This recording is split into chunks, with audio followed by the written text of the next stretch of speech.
आता मी शिमग्याला आमच्या गावी गेले होते कोकणामध्ये, तर तिथे झाडावरती मी कवळे फणस बघितले होते. तर विचार केला कवळ्या फणसाची भाजी कोकणी पद्धतीने कशी बनवायची हे तुम्हाला करून दाखवते मी. नमस्कार, तुमचं स्वागत आहे माझ्या यूट्यूब व्हिडिओमध्ये. तर आज आपण बनवणार कोकणी पद्धतीची कवळ्या फणसाची तिलकुट टाकून भाजी. चला तर मग आपण रेसिपीला सुरुवात करू. हा मी गावाकडून फणस आणलेला आहे. हा कच्चा आहे आणि कोवळा आहे. ह्याच्यामध्ये गरे नसतात. हा भाजीसाठीच वापरतात. त्यासाठी मी 2 कांदे चिरून घेतले, बारीक तिलकुट करून घेतले. मी घरी बनवले. हे तिलकुट मी घरी बनवले. त्यासाठी मी काळे तीळ अर्धी वाटी, खोबरं अर्धी वाटी, 10-12 लसणाच्या पाकळ्या, तिखट 2 चमचे आणि चवीपुरतं मीठ घेतले आणि ते तव्यावर गरम करून मिक्सरला लावून बारीक करून घेतले. फोडणीसाठी तेल, मोहरी, जिरं, थोडे हळद आणि मी थोडंसं तिखट वापरणार आहे कारण तिलकुटामध्ये पण तिखट वापरलेलं आहे म्हणून, आणि थोडंसं मीठ. आपण आता फणस कापून घेऊ. त्याच्या कापण्याच्या अगोदर आपण सुरीला आणि हाताला तेल लावून घेऊ, म्हणजे त्याचा चीक आपल्याला जास्त लागत नाही हाताला किंवा सुरीला.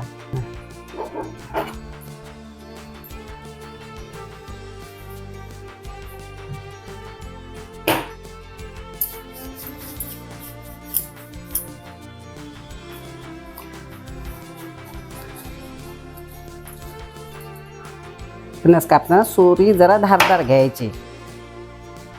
ह्याचे मी 3 तुकडे करणार आहे.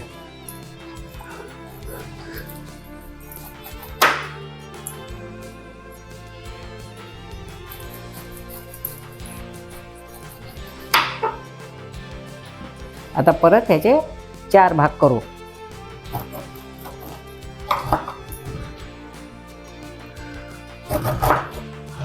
आणि हे सोलायचं आता नाही आहे कारण आता सोललं तर हे कठीण लागतं. हे शिजल्यावर सोपं जातं काढायला हे वरचं कवर.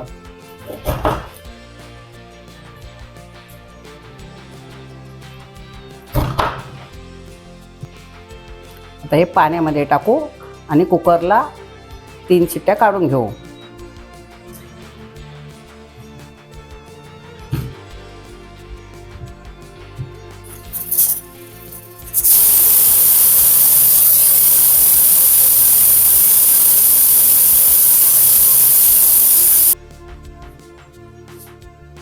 आता 3 शिट्ट्या काढून घेतलेल्या आहेत. आता त्याला 5 मिनिटं जरा आपण थंड करून घेऊ. थंड झाले. आता आपण वरची सालटी काढून घेऊ. काही लोक अगोदर पण काढतात, पण अगोदर काढताना जरा कठीण जातं ते, म्हणून उकळल्यावर काढायचं म्हणजे ते सोपं जातं वरची सालटी काढायला.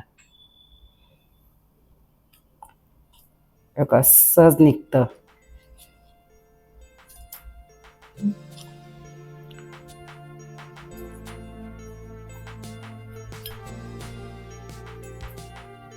हा फणसाचा पावाचा भाग वरचा आहे, तो आपण खात नाहीये, त्यामुळे मी आता तो काढून टाकते.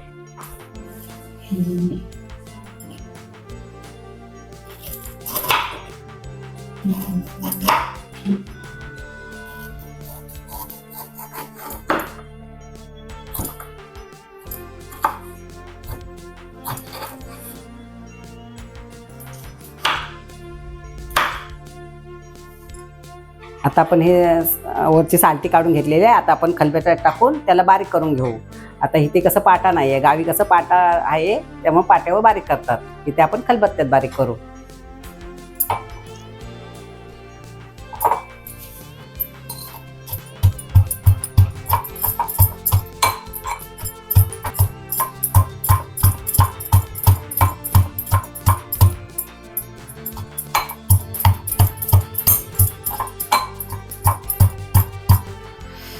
खलबत्त्यात आपण टेचून घेतले. आता भाजी करून घेऊ. कढई तापलेली आहे. आता आपण त्याच्यामध्ये तेल ओतून घेऊ. मोहरी टाकू. मोहरी तळतळली चांगली. आता जिरं चांगलं फुलले. आता कांदा.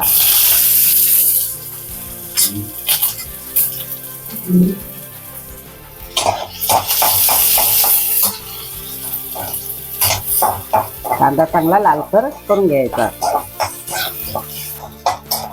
कांदा चांगला लालसर झालाय. आता आपण 2 ते 3 चमचे तिलकुट टाकू.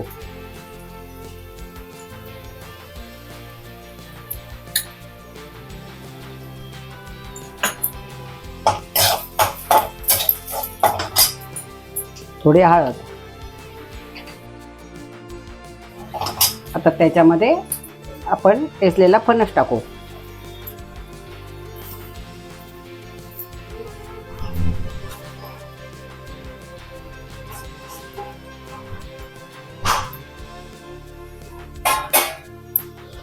आणि चांगला फ्राय करून घेऊ.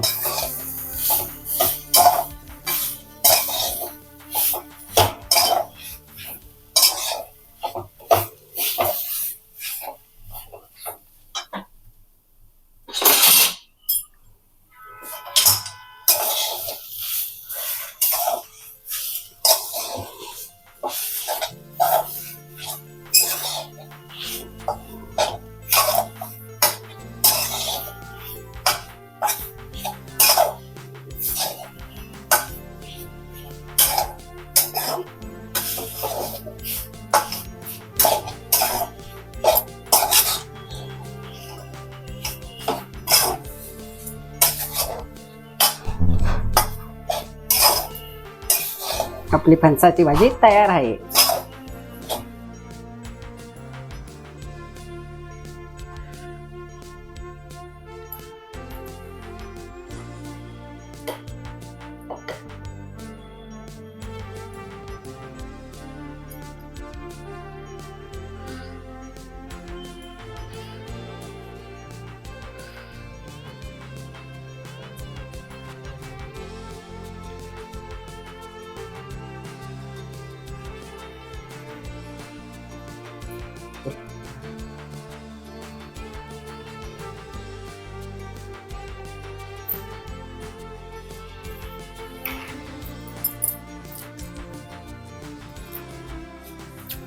ज्वारीची भाकरी आणि फणसाची भाजी खूप भारी लागते. त्या फणसाच्या भाजीवर तिलकुट टाकायवर त्याला आणखी चव भारी आले.